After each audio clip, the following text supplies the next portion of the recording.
Dartmoor prison, isolated from the outside world by walls of granite.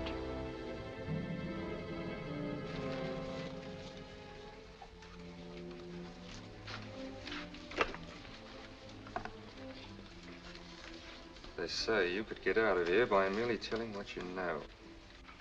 You may or may not be another Scotland Yard bloke, but I'll give you the same answer I gave the others. I still have 2 years, 8 months, and 6 days left in which to make musical boxes. That'll be sold at auction for the benefit of this delightful sanctuary. And I intend to serve them.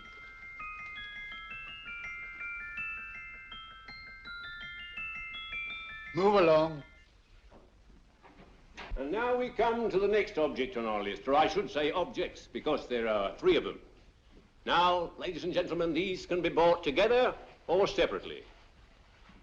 Now, these beautiful little musical boxes only arrived this morning, and I didn't intend to put them on the auction block until later, but I'm going to sell them now. So, good friends, as our old pal Mark Antony used to say, lend me your ears. And what do you hear? Right. The beautiful tinkle tinkle of a musical box. What a lovely trinket. What a beautiful gift. Created and made by loving hands. A thing of beauty and utility. I was going to start with £5. It's a bargain, £5. Do I see any hands? If there's a connoisseur in the house, will go £3 for it. £2. £1. 10 shillings. Thank you, sir. Ladies and gentlemen, 10 shillings is offered for a musical box you couldn't buy anywhere in London for less than £5. It'd be stealing to let it go for 10 shillings. Like taking milk from a baby. All right, we're selling for 10 shillings. 10 shillings, 10 shillings is offered, 10 shillings is offered, 10 shillings is offered. And anybody give me £1? Want to give me £1? Oh, won't someone give me £1? A pound, £1 is offered, £1 is offered, ladies and gentlemen, £1 is offered. It's against you, sir. Will you go to £2? We go to £2, sir. £2. £2 is offered. £2 is offered. Going once, twice, third and the last call. Sold to the gentleman for £2. Sorry, my dear. Now, ladies and gentlemen, comes the opportunity to purchase an exact duplicate of the beautiful little musical box just bought by this gentleman for the ridiculous low price of £2. Oh, it's exactly the same. Exactly the same. Made with the same hands. You hear that? Isn't that lovely? That tinkle, tinkle, tinkle, tinkle. Sounds like Bow Bells to me, you know, with little angels pulling on the ropes, eh? Who'll give me £2 for it? Who's starting with £2? Will anybody start with £2? Oh, come, ladies and gentlemen. You know, from your enthusiasm, we might all be in Scotland instead of London. Please buy it for me, Daddy. £2, certainly not. We all might be in Scotland. Besides, I don't like his manner. £1, 10 shillings. £1. £1 is ours. £1, £1 is offered. £1 is offered, going £1. Any advance? Going once, going twice, the third and the last call. Sold to the lady for £1. Smart bidding, my dear. Thank you. We come to the third and last of these beautiful little musical boxes. Exactly the same. Tinkle, tinkle. Isn't that lovely? Ladies and gentlemen, I don't bring you here to gull you and swindle you. This is the exact replica of those 2 I just sold before.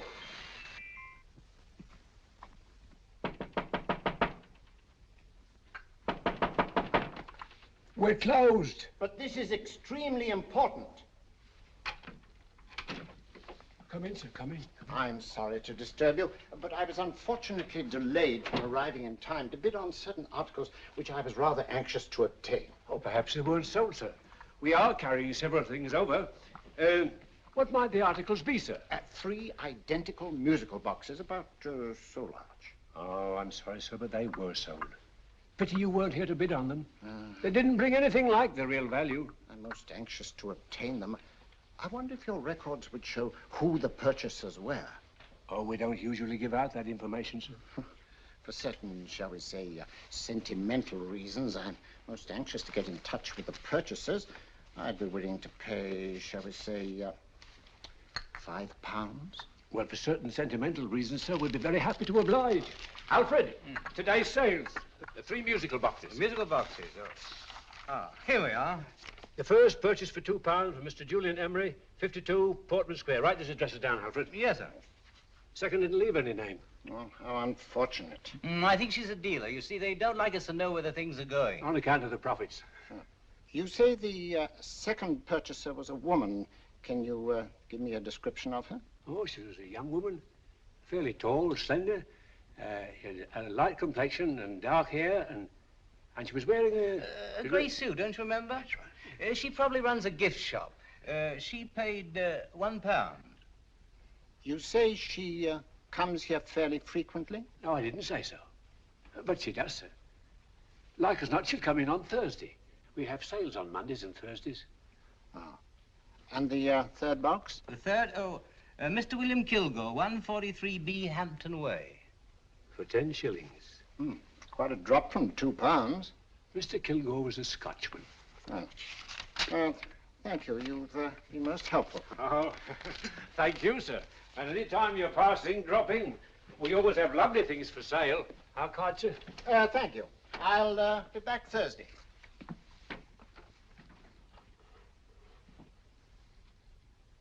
The message reached us too late. Musical boxes are being sold. Well, let's get out of here.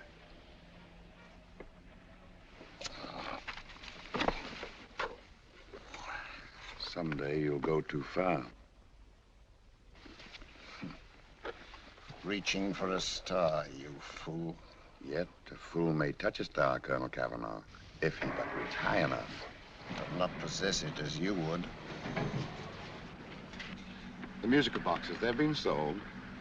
What a pity for you, my dear Colonel. Is it my fault that the message reached us only an hour ago? Is it my fault that they were sold? You can't hold me responsible for that. Hope for your sake you're right.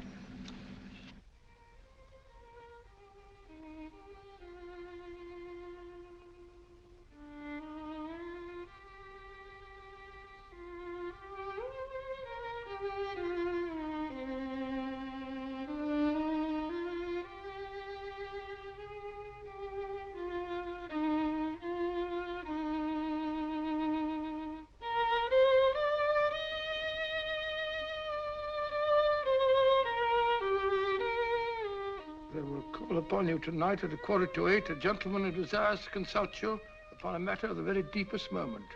Do you remember that letter, Holmes? It was written over 2 years ago. An interesting case, devilishly interesting. Irene Adler. What a striking-looking woman from the brief glance I had of her. Seems only yesterday. What charm. What poise, and what a mind. Sharp enough and brilliant enough to outwit the great Sherlock Holmes himself. I take it the new issue of the Strand magazine is out, containing another of your slightly lurid tales. It is indeed. And what do you call this one? I call it A Scandal in Bohemia. Not a bad title, eh? If you must record my exploits, I do wish you'd put less emphasis on the melodramatic and more on the intellectual issues involved. More on the what do you mean by that? Well, I do hope you've given the woman a soul. She had one, you know. By the woman, I suppose you mean Irene Adler. Yes. I shall always remember her as the woman.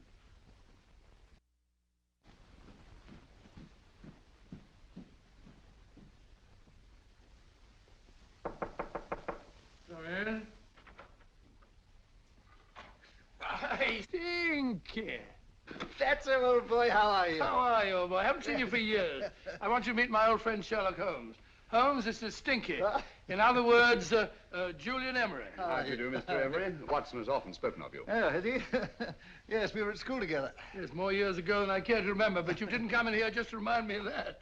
No, I just happened to be in the neighborhood and saw your lights burning, so I took the liberty of looking you up. Still writing your mystery stuff? Yes, there's a new one out this week. Good, I never miss them. Oh, good, thanks. I say that bandage makes you look very interesting. Still poking your nose into other people's business as usual? Who hit you? I haven't the foggiest notion. Somebody knocked me on the head in my own living room and then proceeded to commit the most idiotic burglary you ever heard of. Fellow must have been balmy as a coot. Balmy? Why? Come sit down, old boy. Yeah. Would you You like a cup of tea? Huh? Oh, all right. I'll go and tell Mrs. Hudson about it. Yeah. Why do you say the robbery was idiotic, Mr. Emery? Oh, simply from the fact that with about £5,000 worth of musical boxes in my living room, the thief, who I caught in the act, made off with one that isn't even worth £5. I gather you're a collector of musical boxes. Yes, I am indeed. Some of them are very beautiful, but not the one that was stolen. The thief evidently grabbed the first thing that came to his hand when he heard me coming into the room. Still, it's rather odd, isn't it, that having disposed of you, he didn't pick up something more valuable. Was there anything unusual about the stolen box? No, nothing at all. No, I picked it up in the south of France, several years ago. You say you have many valuable music boxes, and yet the thief made off with one that isn't worth £5. Sounds like rather an intriguing little problem. Yes, well, I take it that he was just an ordinary petty thief and didn't know the value. That is a possible explanation, and yet I venture to say that the average petty thief has a more extensive knowledge of the value of objets d'art than the average collector. Well, anyway, that's Scotland Yard's theory. They didn't get very excited about it. That's consistent anyway. I wonder if I might see your collection, Mr. Emery. Oh, of course you could, yes. Nothing a collector likes more than showing off his trophies. When will it suit you? No time like the present. Good. My place is just round in Portman Square. Shall we? Yes, right. Hello? Where are you going? Stinky hasn't had his tea yet. Oh, I'm sorry. We're going round to my place, where I'm going to give you something better than tea. Now, this one was made for Louis XV, and is one of the very few still in existence from that period. And a particularly fine specimen at that. Charming, isn't it? Quite. They all sound to me like a lot of mice running about on a tin roof. I'm afraid you have no ear for music, Watson. Give me a good old band playing a rousing march. You'll have all your silly little tweets.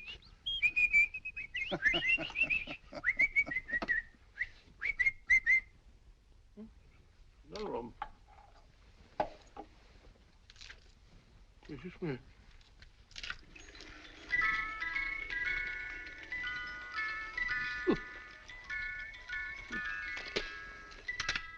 Stupid thing. Singing rabbit. What would you say offhand is the value of a box like that, Mr. Emery? Well, it's hard to say offhand, but I think we'll bring about £500 or £600 today. It's the gem of my collection. Yet a thief who steals an oddity like a musical box passes up one worth £500 for one of almost no value at all. Odd. Very odd. What was the stolen box like, Mr. Emery? Oh, just a plain wooden box about so big.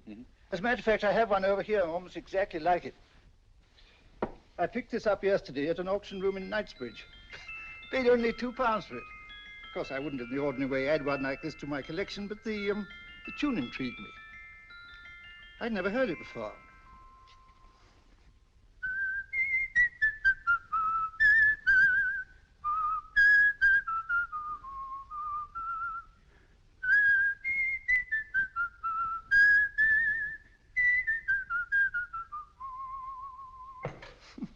You have a remarkable ear for music, Holmes. Rather an unusual melody. Sit down, will you? Thanks. You say you bought that box at an auction sale yesterday? Yes, the Gaylord auction rooms in Knightsbridge. Run by old, what's his name? Crabtree. That's the man. At what time was the robbery committed? Oh, about 3 o'clock this morning. You know, Mr. Emery, that box and the robbery might well be cause and effect, especially since you say that the stolen box outwardly resembles this one a great deal. And Scotland Yard were not particularly interested, eh? Oh, yes, but I wouldn't blame them for that, especially as I told them I was quite unable to describe the thief, except, of course, for the fact that it was definitely a man. All you remember is that you came in here and someone struck you on the head. Yes, and the next thing I knew, my man was trying to revive me. It might be wise for you to put that box away somewhere and lock it up. Oh, I don't think that's necessary. Besides, everything's insured. Well, at least if any further attempts at robbery are made, I'd suggest that you call the police, rather than running into any personal danger. Oh, come, Holmes, aren't you being a bit of an alarmist? Possibly. Well, I must agree with old Stinky. Seems to me you are making rather a mountain out of a moleskin. Molehill is the word, old boy, and it's time you were in bed. Thanks so much for letting us see your place. Now, it's been glad meeting you. Holmes, I can't understand why you were so mysterious. Seems to me the petty thief explanation was the only sensible one. Really? Yes, I can't see how you can believe it was anything else. I didn't say I believed it to be anything else. The petty thief theory is the obvious one, I grant you. However, it's often a mistake to accept something as true merely because it's obvious. The truth is only arrived at by the painstaking process of eliminating the untrue. We are not able to do that in this case without further data. Rubbish, you're pulling my leg. You're trying to turn a tuppenny halfpenny robbery into an international plot. No, I'm not. I just hope that your friend Stinky is a little more cautious in the future, just in case.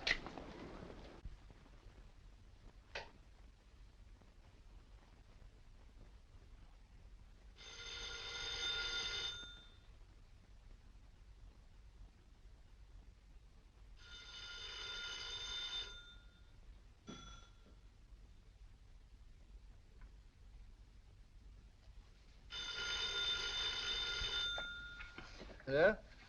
Yeah? Julian Emery here. Who? Why, of course I remember you, Mrs. Courtney. Yes. Yes, you're the one bright spot at that appallingly dull affair of Lady Sanford's. Huh? Of course it isn't too late to come round. Yes, I shall be delighted to give you a drink. I tell you what, come straight up and I'll leave the door unlatched. Right, well, 15 minutes? Good. I shall be counting each moment. No, I mean that, really. Right, goodbye.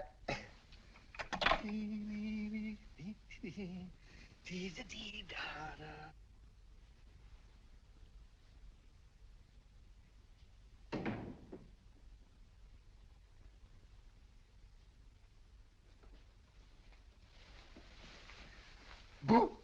Oh, you startled me. Did I? Yes. Must be the pixie in me. I know I shouldn't have called you so late, but I was at a party just around the corner, and I remembered your invitation to see your collection of musical boxes. My dear Mrs. Courtney, pleasure is all the greater for being so unexpected. My friends call me Hilda. Thanks. Mine call me Stinky. Stinky, how quaint. Oh, what a perfectly wonderful collection of musical boxes. You know, when you told me you had a collection, I had no idea it was so attractive. Yes. They appeal to the ear as well as to the eye. Oh, what a plain little one. Why, it looks just like a country cousin amid all this grandeur. No. You mustn't underestimate the country cousin. Only last night a burglar broke in here, and with all these to choose from, went off with one very much like it. Really? Yes, I don't mind the loss of the box so much, but I do resent this crack on the skull. But it makes you look so interesting. Oh, do you think so? Uh-huh. It's funny, that's what old Fatso said. Fatso? I mean, Dr. Watson. He was here this evening with a friend, a Mr. Holmes. He's interested in my collection, too. Sherlock Holmes? Yes. Do you know him? I've heard of him. Yes, he seems to think I'm in some sort of danger. What a haunting tune. It takes me right back to my childhood. Really? You know, it's odd that you should be interested in that particular musical box. Odd? Why? Because Mr. Holmes is also interested in it. He may have been more interested in the tune than in the box. My dear, yes, that's right. I remember now. He whistled it note for note, having heard it only once. Really? He must be a remarkable man. Bit of an alarmist, if you ask me. Don't you believe in warnings? Of course not. Who'd want a box like that? I would. You're not serious. Oh, but I am. Well, you put me in a very awkward position. I'm a collector, you know. And the collector buys but never sells. But if the price were high enough... The price has nothing to do with it. It's the principle of the thing. Yes, well, we haven't had our drink. No, thanks. I must be getting along. Must you really? I'm afraid so. You're not walking out on me, are you? My reputation. Stinky. I say, you know, you are an attractive woman. Thanks.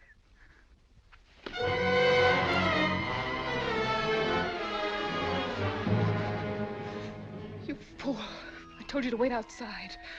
What did you have to kill him for? All I had to do was walk out with this. He held you in his arms. Don't touch him. Don't touch anything. Now get out. I'm sorry. You're sorry.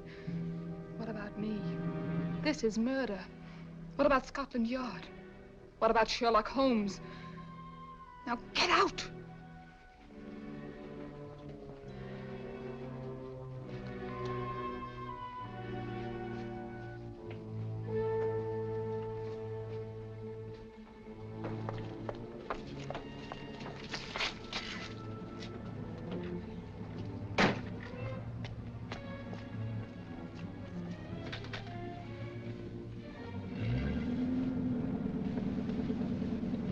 Did you get it?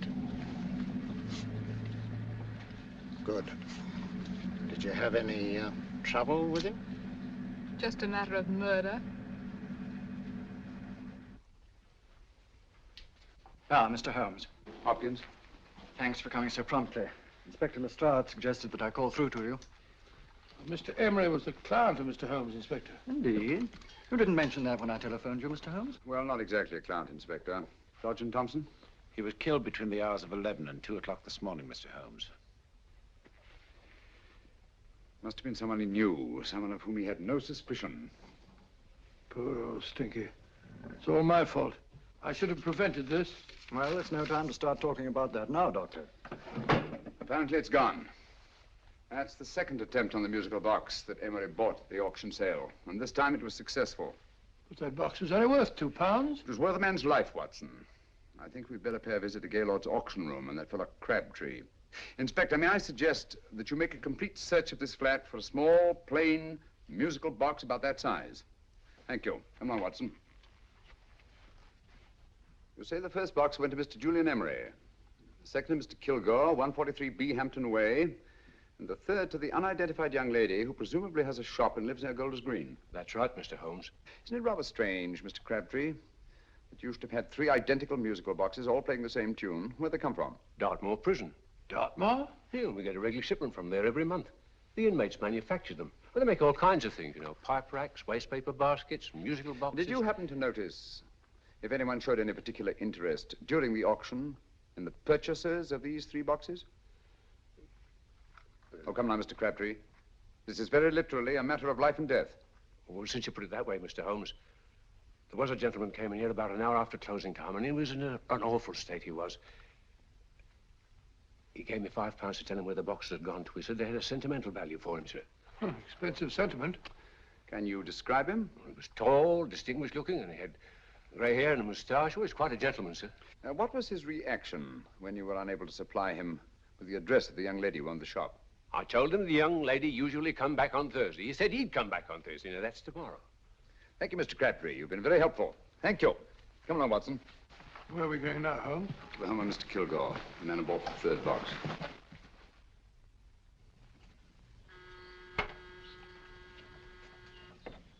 But hang it all, Holmes, how do you know those other 2 musical boxes are of any importance? I don't, but I certainly have no intention of waiting until the owners are murdered to find out. No one at home.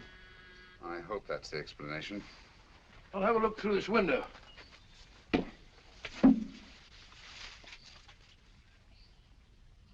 Doesn't seem to be anyone there. The whole place seems deserted as far as I can see. Yes. Mr. and Mrs. Kilgore at home? No. When do you expect them? Oh, in an hour or so.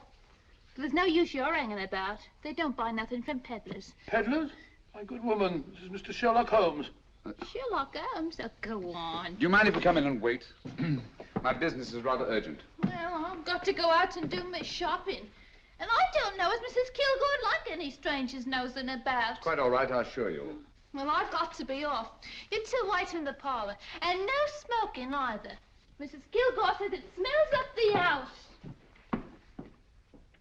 Funny old girl, Holmes.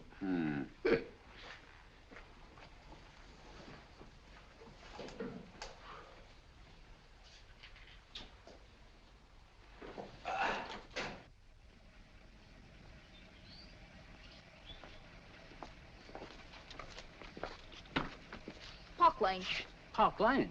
And what would the likes of you be doing in Park Lane? Now, don't worry about the fare, Ducky. If you knows how to get to Park Lane, up it.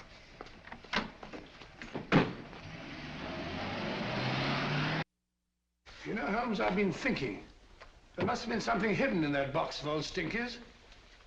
Stolen jewelry, possibly. What's up, Holmes? Listen. What's just the steam in the water pipes?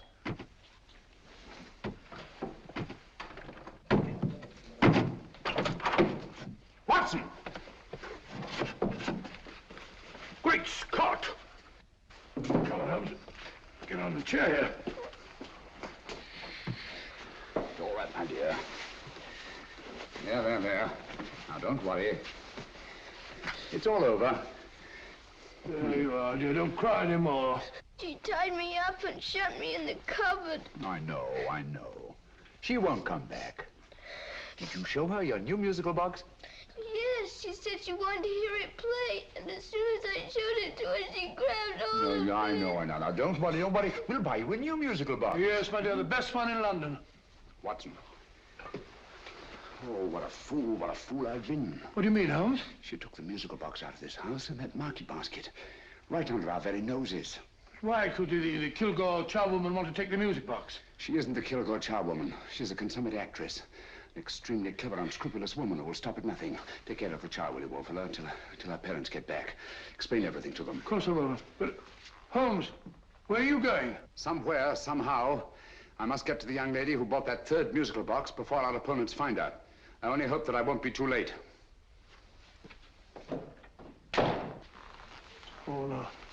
No, darling, you mustn't cry anymore. Now, cheer up. Would you like to hear old Uncle make a noise like a duck?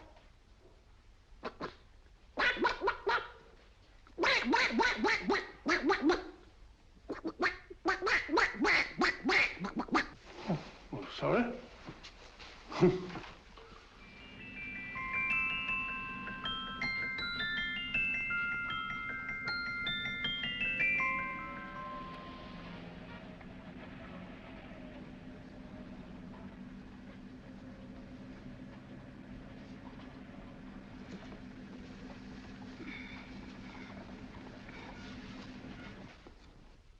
And now, ladies and gentlemen, how much am I offered for this beautiful lace Dresden china figurine? A lady of the French court.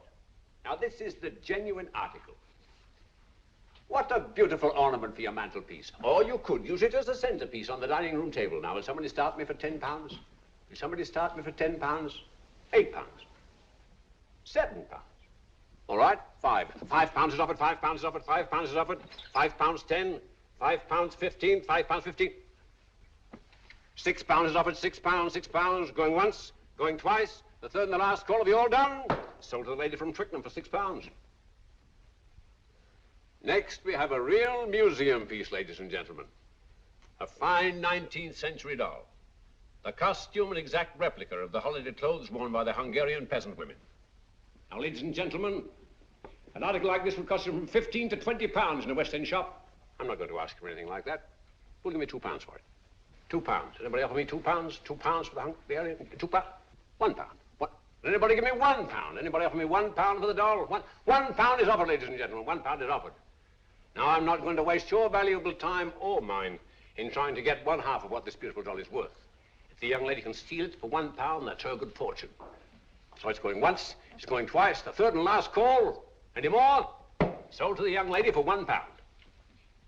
And now, ladies and gentlemen, may I draw your attention to something which may be a great surprise to you, worthy of any collection.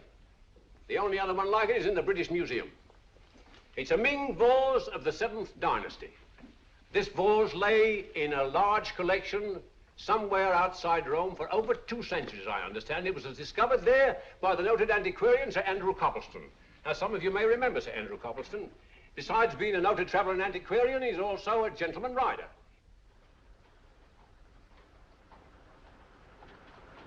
The girl with the parcel in her hands, that's her. Are you sure that's the girl? Well, she fits perfectly the auctioneer's description. Follow her, Hamid.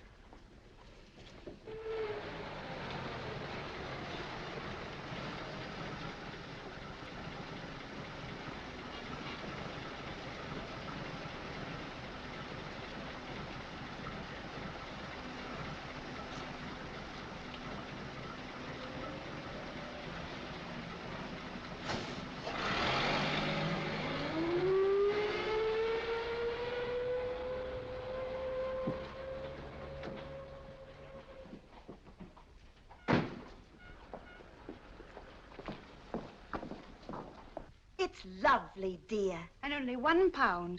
We can get at least 3 for it. Easily. I'll go make some tea. I could do with a cup. Right.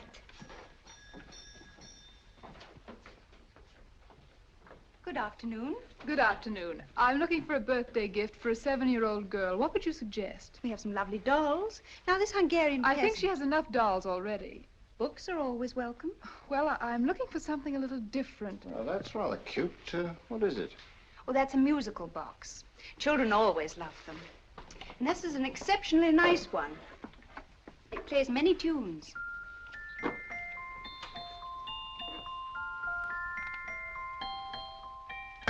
Have you any others? Yes. If you'll just step this way.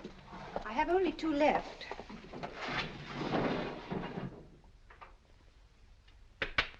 How nice.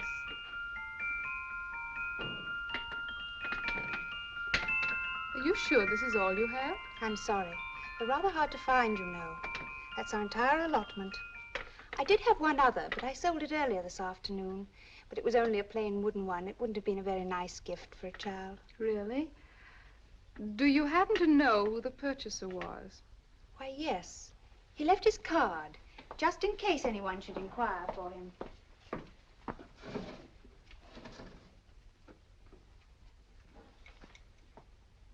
How interesting. I'm sorry, but I'm afraid I'll have to look a bit further. Thank you, anyway. Good afternoon. Thank you.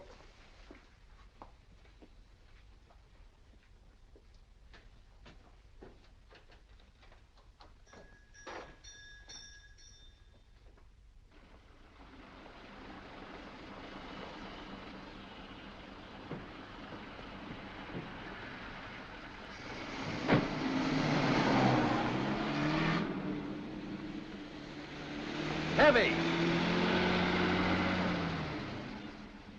Follow that cab. Here, now, what? Scotland Yard. Hop in.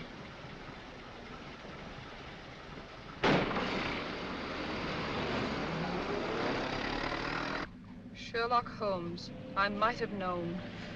We thought we were the hunters, instead of which we're the hunted. We've been fools. We played right into his hands. Of course. He's had us followed. Don't look. The man in front of the toy shop. Hamid, turn sharp right at the next corner and again at the next.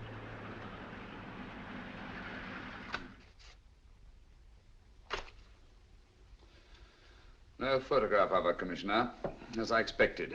She's not a known criminal. But how do you expect to know if you do find her? After all, she was disguised as a charwoman. Don't worry, old fellow. If I ever see her again, I'll recognize her. Well, it won't be long till we know who they are and from where they operate. Who's covering them? Sergeant Thompson's following them, sir. They won't get away from him. He's a good man. We could have arrested them at Clifford's toy shop if we had any proof. But we know that they killed Emery.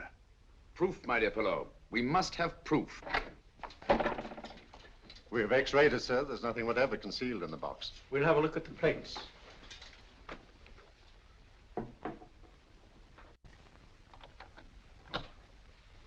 There must be some clue. And it's probably so obvious that we've all overlooked it. Seems to me we're up against a bunch of lunatics. Not lunatics, my dear fellow. Extremely astute, cold-blooded murderers. What can these little musical boxes have in them that's so important? Don't forget, they were made in Dartmoor prison. You can smuggle stuff into prison, but not out. Do you want us to break the box apart, sir, to see if there's anything the X-ray hasn't caught? No, not yet. Do you mind if I take it? Certainly. Thanks.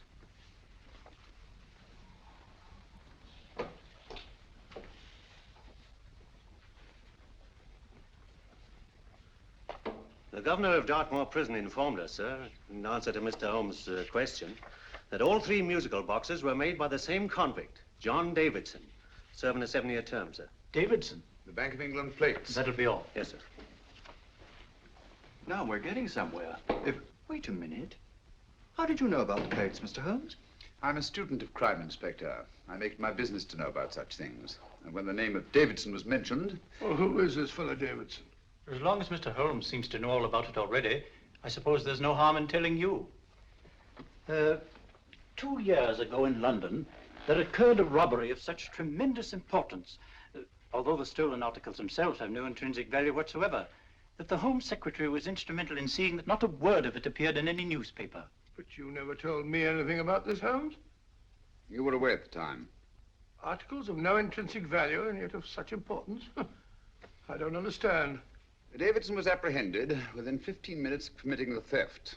But by that time, he'd hidden the articles in question and they've yet to be found. Before going further, Dr. Watson, I must inform you that this matter's not to be mentioned outside of this room. Of course not. Do I look like a man who'd gossip? Let's not go into that now, old fellow, shall we?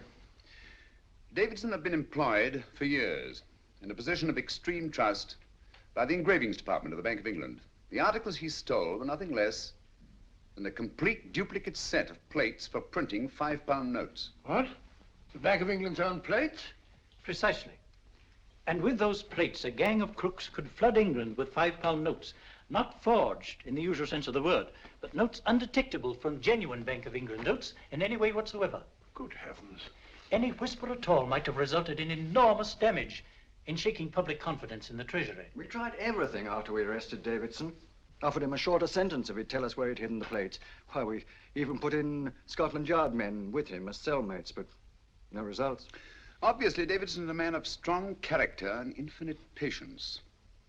Yet suddenly he feels impelled to smuggle out the secret of the hiding place of the plates to his confederates. Why? I don't understand, Mr. Holmes.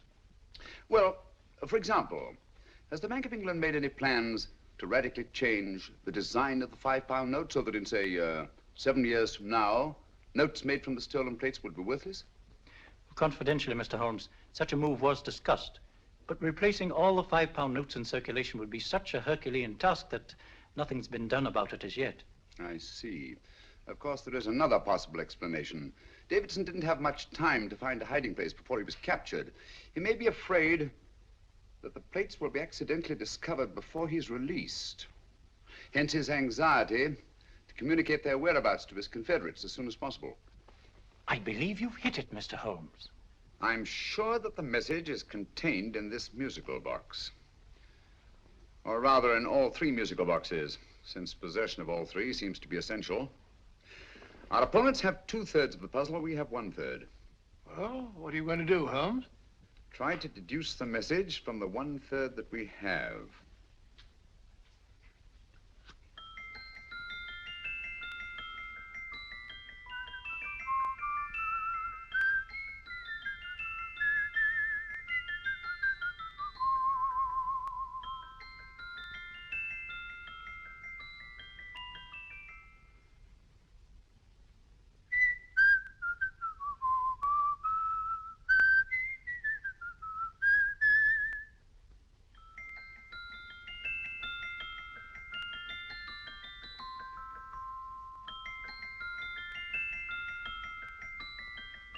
It's the same tune as the one played by Emery's musical box. And yet it's different. Sounds the same to me. The tune. Somehow the tune is the key to the mystery. It must be the tune. Otherwise, why use 3 musical boxes to convey the message? Why not collar boxes or shoe boxes? Yes? Oh. It's for you, Inspector. Oh, thank you, sir. Inspector Hopkins speaking. What? Where? Golders Green Station reports they've just found Sergeant Thompson's body. From the tire marks on his clothes, he was apparently run over by a taxi. What an unfortunate accident. Not an accident, my dear fellow. I'm afraid it's murder. Oh, you never know just who you're going to meet when you're walking down a busy London street. Mrs. Hawkins, Mrs. Brown, any subject of the crowd. Oh, you never know just who you're going to meet. So you better hold your topper in your hand, just in case you meet a lady on the Strand. Girls will think you're kind of sweet, and your day will be complete. Oh, you never know just who you're going to meet. Now a gentleman is judged by his appearance. Yes, a gentleman is judged by how he talks. Now he's much better off when he's acting like a toff, especially if he's taking him a walk. What on earth is this outlandish place? A rendezvous for actors. Actors? Buskers, old boy. You've seen them 1,000 times. Actors who entertain the queues, waiting outside theaters. Who you're going to meet when you're walking down a busy London street. So you better wear your best, go with eyes to look your best, 'cause you never know just who you're going to meet. So you better keep your manners right in view, just in case a lie gives a how'd you do. Keep your trousers in a pleat, shine your shoes and keep them neat, 'cause you never know just who you're going to meet. Blimey. Mr. Holmes. How are you, Joe? Never met him. And yourself? Fine, thank you.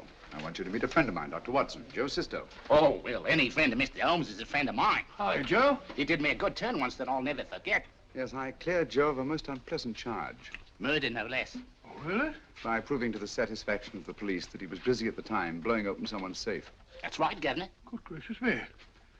Joe, now you can help me. Come on, buzz off, buzz off. Come on, up it, up it. Can't a gentleman have some peace and quiet around here? And you too. There you are, Mr. Holmes. Now we can have some peace and quiet around here. Thank you, Joe. There's £5 in this for you. Well, I wouldn't want to take it on myself, sir, but I can get somebody to do it for you for half of that. You don't know what the job is yet. For £5? Murder, ain't it? What? No, Joe, not murder, just music. I want you to identify a song for me. Oh, there ain't a song that's been written that I don't know. That's why I came to you. Of course, the violin is more my instrument, but, oh, well, here we go. Now, listen to this, Joe.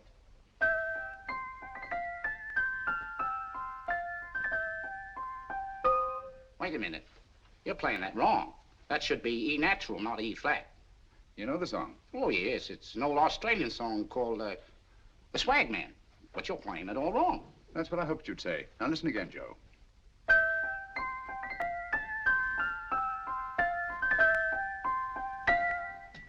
That's the same tune, all right, but you're making different mistakes than you did the first time. No, not mistakes, Joe. Call them variations. Here, play the song for me, will you, the way it's written.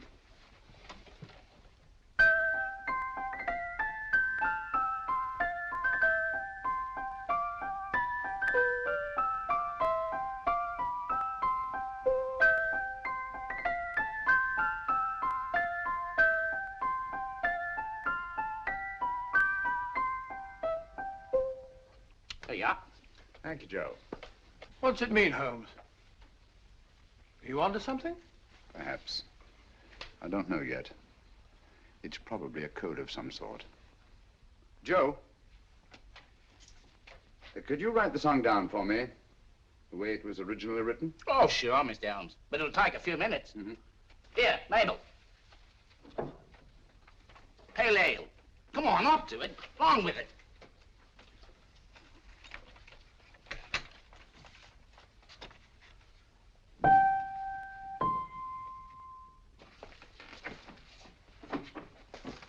Well, obviously it isn't the lyrics. No combination of those words made any sense at all. The variations in the way Emery's musical box played the tune are different from the variations in the one we have. You sure? Quite. You see, I took the trouble to memorize the tune as played by Emery's box that night we were with him in his flat. Holmes, you amaze me. Elementary, my dear fellow. One of the first principles in solving crime is never to disregard anything, no matter how trivial. But why were 3 boxes? Why not 1? Because the message was obviously too long to be conveyed by any one variation. Then there's the 3rd box, the one that woman took from the Kilgores. That contains yet another set of variations. Yes, well, it's all beyond me. Well, all we have to do now is to find the secret of the variations. Not a very easy problem to solve, my dear fellow.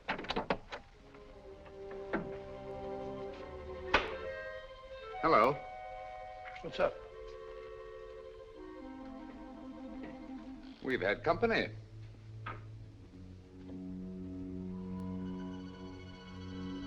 I say, this is outrageous. Ask Mrs. Hudson to come in here, will you? Right.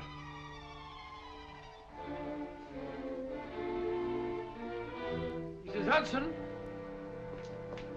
Yes?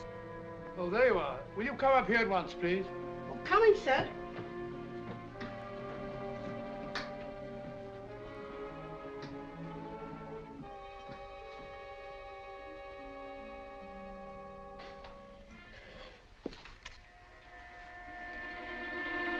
Mercy me, Mr. Holmes. What has happened? Who called while we were out, Mrs. Hudson? Just a young lady. The one who said you wanted her to wait for you. And a nice-looking old gentleman with Our her. friends again, Watson. Friends? What did the young lady look like? Oh, I couldn't see her face. She had a heavy black veil on. But she had such a nice way with her. Oh, I'm sorry, Mr. Holmes, if I've done anything wrong.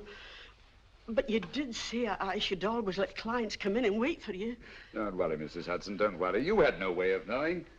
It's quite all right, quite all right. Now, don't worry, Mrs. Hudson. Don't worry. Well, where on earth's the musical box? They didn't get it. Didn't get it? Where is it? It's in your hand. Huh? In that biscuit jar.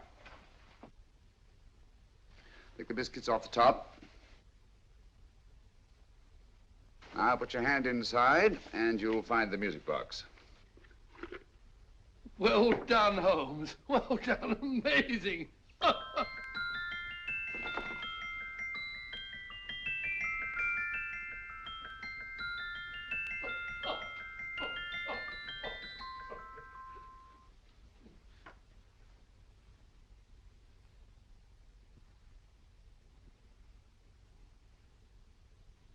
Phew.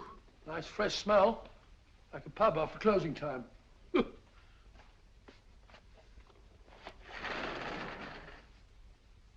I say, Holmes, What? it's morning. Allow me to congratulate you on a brilliant bit of deduction.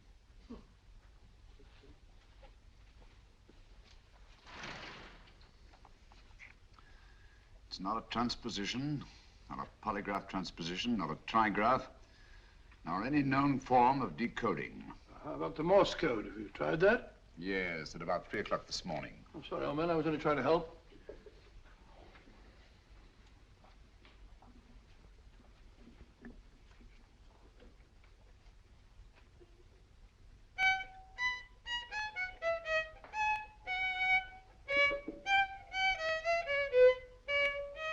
Oh, do me a favor.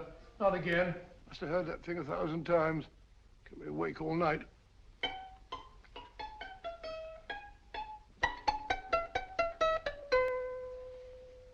Not a very distinguished composition, I grant you. You know perfectly well I don't know one tune from the other. When I was a kid, my people tried to have me taught the piano. I've always felt sorry for that old teacher of mine. The poor old girl finally reached the point of numbering the keys for me. 1, 2, 3, 4. Even then, I never progressed beyond it. Numbering the keys, Watson. The 19th key of the keyboard is the 19th letter of the alphabet. S. Here. Write this down when I give it to you, old fellow, will you? The first altered note. Write S first. Now, the 8th key is H.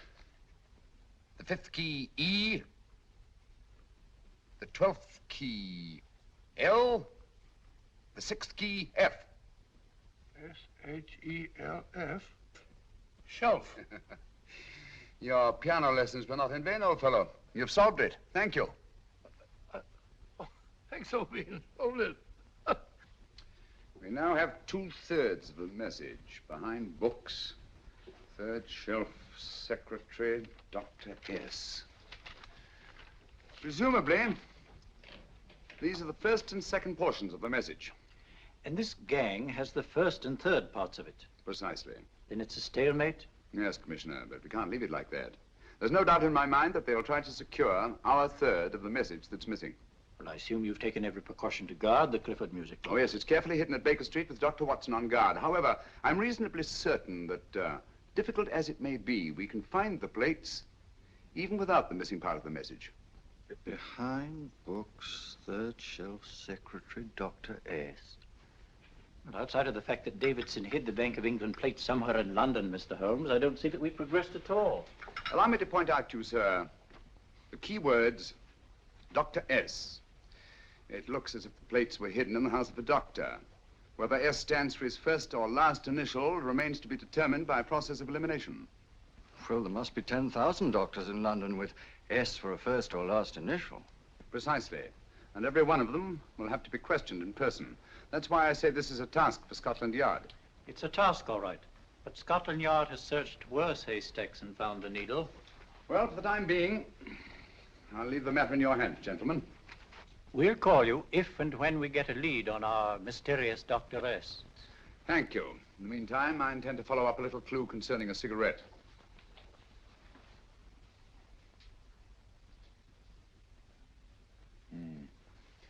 You're certain of the identification of the tobacco? Absolutely. I have made up this special blend for only 3 customers. It is almost pure Egyptian, with admixture of latakia for added body, and a pinch of perique. Merely a whisper, as one might say, for elusive fragrance. Yes. And the 3 customers? Major Wilson in Bombay, India.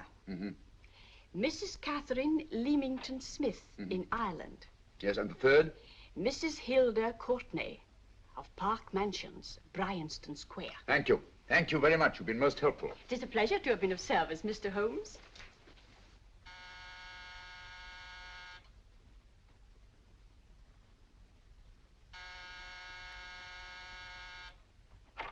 Yes? Mrs. Courtney? Yes. My name is Sherlock Holmes. Oh, do come in. Thank you. I've heard of you, of course, Mr. Holmes. I believe we have a mutual friend in Sir Edward Brookdale. He's spoken to me of you quite often. Indeed. And to what good fortune am I indebted for this visit? I think you know Mrs. Courtney.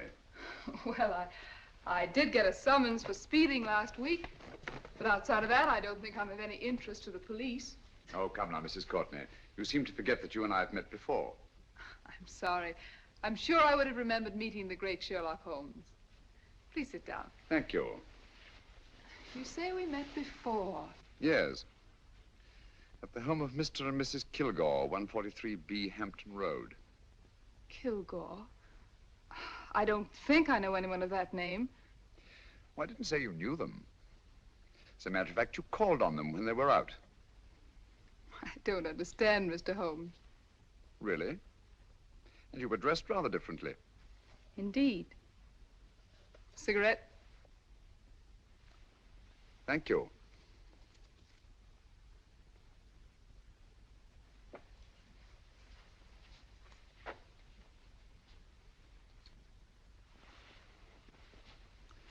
Thank you.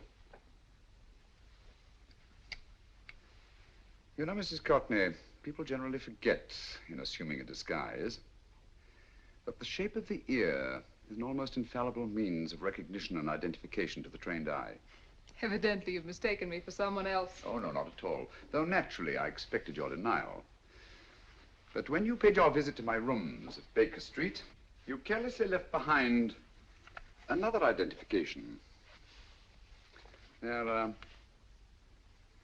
identical, aren't they? Yes, I must admit they are. You see, Mr. Holmes, to catch one as clever as you, I had to use a very special lure. I knew you'd be unable to resist the bait of my cigarette, having read with great interest your monograph on the ashes of 140 different varieties of tobacco. I should advise you not to move, Mr. Holmes. I must congratulate you on your ingenuity, Mrs. Courtney. It was indeed a brilliantly designed trap. Thank you, Mr. Holmes. Praise from a master is indeed gratifying. I shall always cherish the memory of your flattering words. Memory?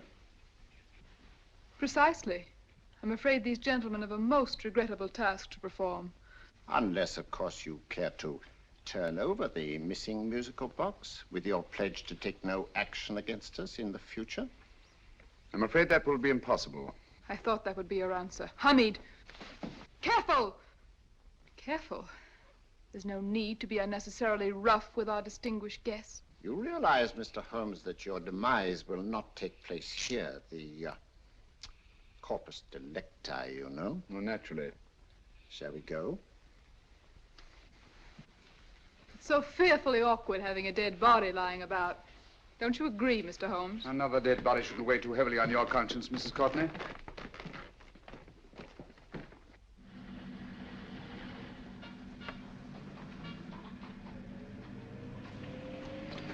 You mind if I have a cigarette? Don't see why not.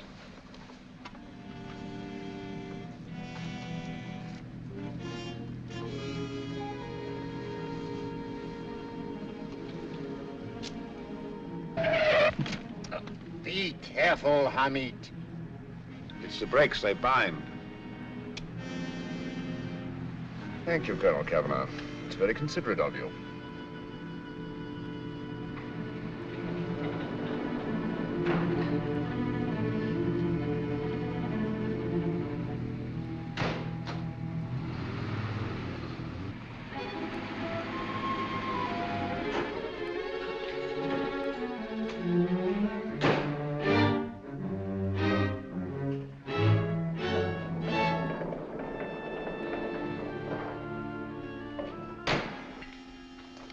You'll be happy to know, Mr. Holmes, that your death will be a painless one. Hamid, attach this to the motor of the taxi. That little attachment, my dear Mr. Holmes, contains the deadly fluid known as monosulfide. The Germans use it with gratifying results in removing their undesirables.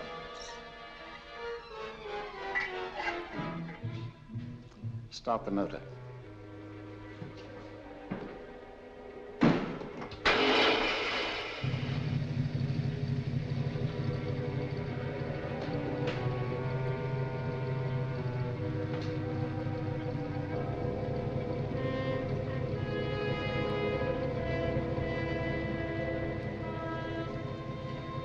Tape his mouth.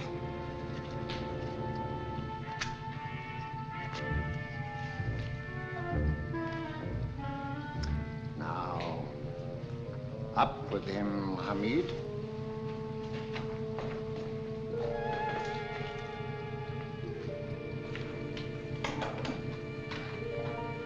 You find yourself like Muhammad's coffin, Mr. Holmes, suspended between heaven and earth.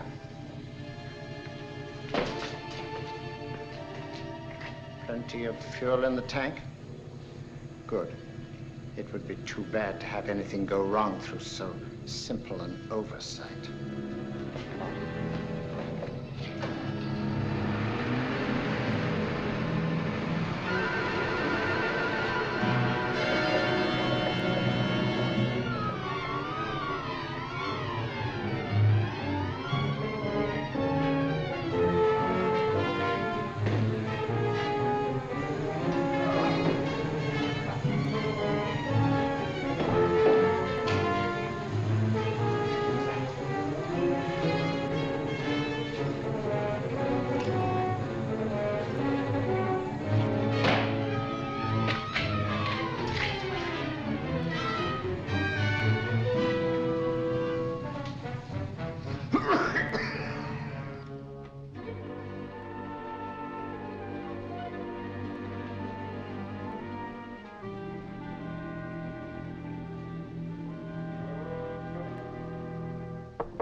Good afternoon. Mr. Sherlock Holmes? No, I'm Dr. Watson. Oh, of course, Dr. Watson. How stupid of me. Oh, that's all. This is stupid of me. Won't you come in? Well, I really came to see Mr. Holmes. Oh, I'm afraid he's out. I don't know when he'll be back. Perhaps there's something I can do. Won't you sit down? Thank you. You know, Sherlock Holmes and I have been engaged on a great many cases. Oh, really? Yes, indeed. As a matter of fact, this very moment, we're involved in one of the most baffling... Oh, well, won't you tell me your trouble? I may be able to help you. That's very kind of you, Dr. Watson. Perhaps if I wouldn't be imposing too much. Imposing? Oh, there's no imposition. No imposition at all. A pleasure, I assure you. Now, tell me all about it, Miss Williams. Mrs. Williams. I live in Surrey, Dr. Watson, and I've come up to London in sheer desperation.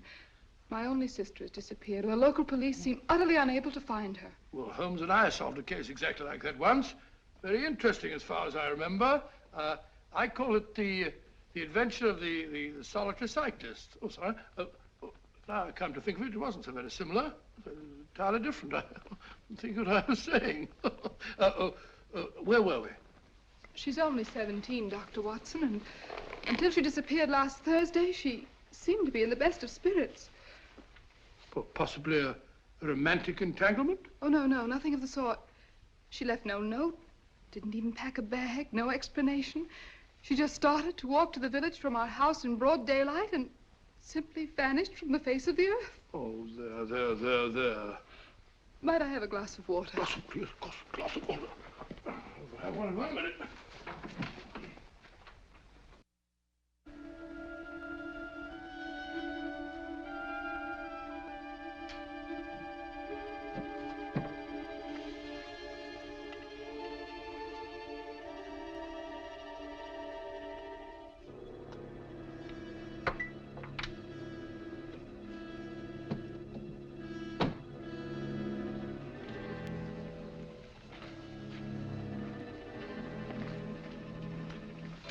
There you are, my dear.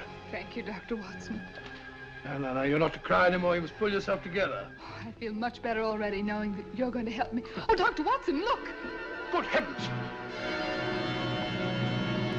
Oh. Get through the fire brigade, quickly!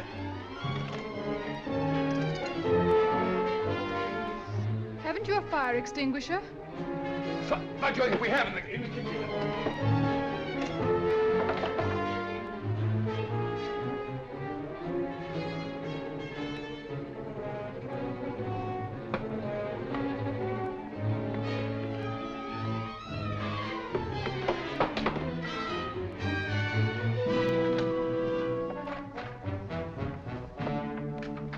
Don't you worry, Miss Williams. We'll have this thing out in no time.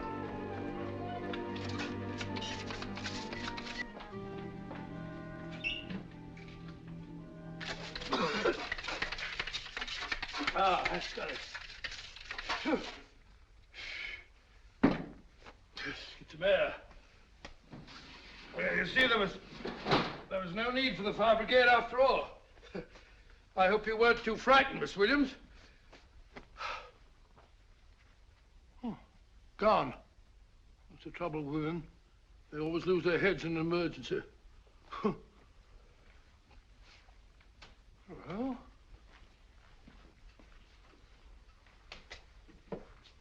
a musical box. Great Scott! Miss Williams!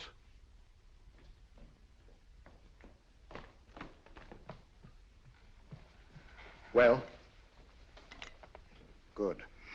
And Holmes? By now, Mr. Holmes has no doubt exchanged his violin for a harp. Always assuming that heaven is his destination. Yeah. And now that we have the missing musical box.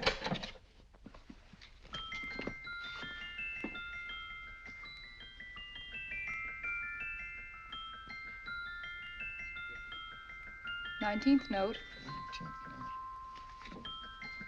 19th letter. Yes. He hasn't been there, you say? Holmes, where on earth have you been? I've been trying to get you at the club, at Scotland Yard, all over London. You were looking for me in the wrong places. Holmes, terrible things happened. I've been duped. That woman, she made a complete fool of me. Well, what do you mean? Well, she came here, let off a smoke bomb. I thought the whole place was on fire, and my first thought was to save the musical box. No need to say any more. She has the box. Yes. Don't blame yourself too much, old fellow. She's an extremely clever antagonist. Smoke bomb, you said? Well, you can console yourself with the thought that your charming friend is at least a reader of yours. What do you mean? If I remember correctly, you wrote about my little experiment with smoke and the cry of fire in a story you entitled A Scandal in Bohemia, which has just appeared in the Strand magazine. All right, old boy. Don't rub it in. Well, it may cheer you up to know that you made a fool of me, too.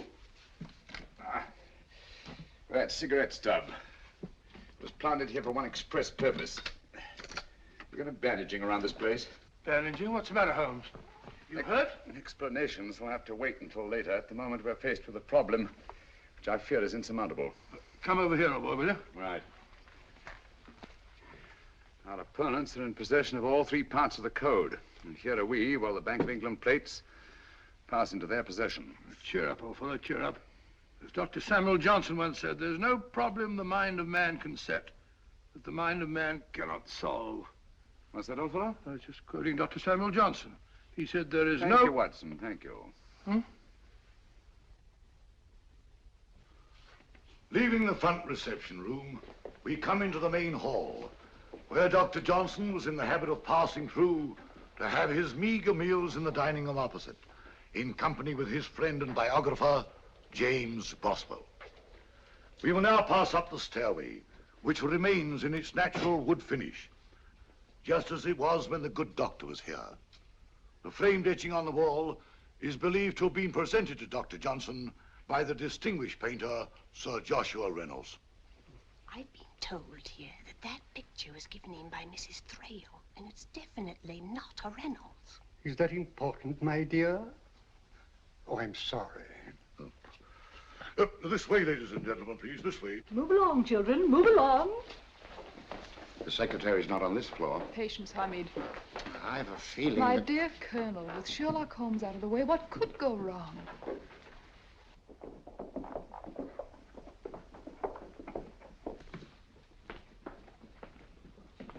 And here we have the Garrett Library, in which Dr. Johnson wrote his famous dictionary, and in which you will see also many of the great man's books and other items of interest.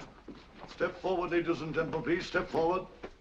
Standing in the corner is the secretary, which contains many of the original works by the literary genius. On this table, Dr. Johnson's cat, Hodge, used to sleep while his master worked. A strange thing about this cat, ladies and gentlemen, was its love of oysters. They do say that the dear doctor often went hungry to find the cat that delicacy. What a pity. Now we will visit the grey room, which is immediately below us, in which you will see the very bed in which Dr. Johnson died. What did he die of? Gout. Just gout. This way, ladies and gentlemen. Mind the steps, please.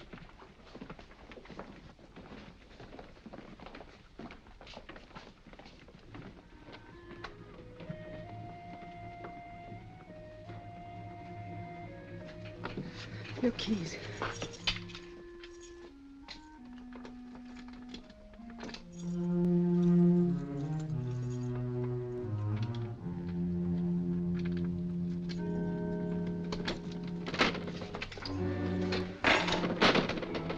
Third shelf up.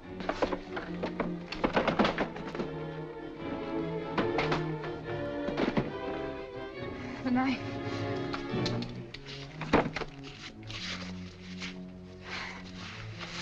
Gentlemen, the Bank of England plates. Well, Mrs. Courtney, so we meet again. No, I shouldn't do that if I were you, Colonel Cavanaugh. I must congratulate you, Mr. Holmes. You're far more clever than I thought. Thank you, Mrs. Courtney. Praise from you is indeed gratifying. I shall always cherish the memory of your flattering words. Memory? Oh, thank you. And now I have a most regrettable task to perform.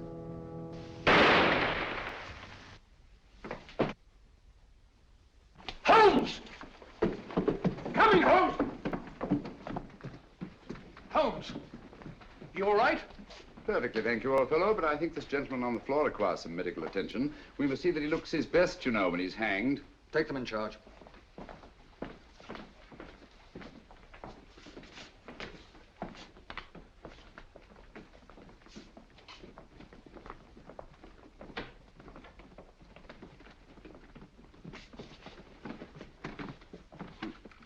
A brilliant antagonist. It's a pity her talents were so misdirected. Will you see that these plates are returned to the Bank of England, Inspector? I still don't understand how you solved it, Mr. Holmes. It's entirely due to Dr. Watson.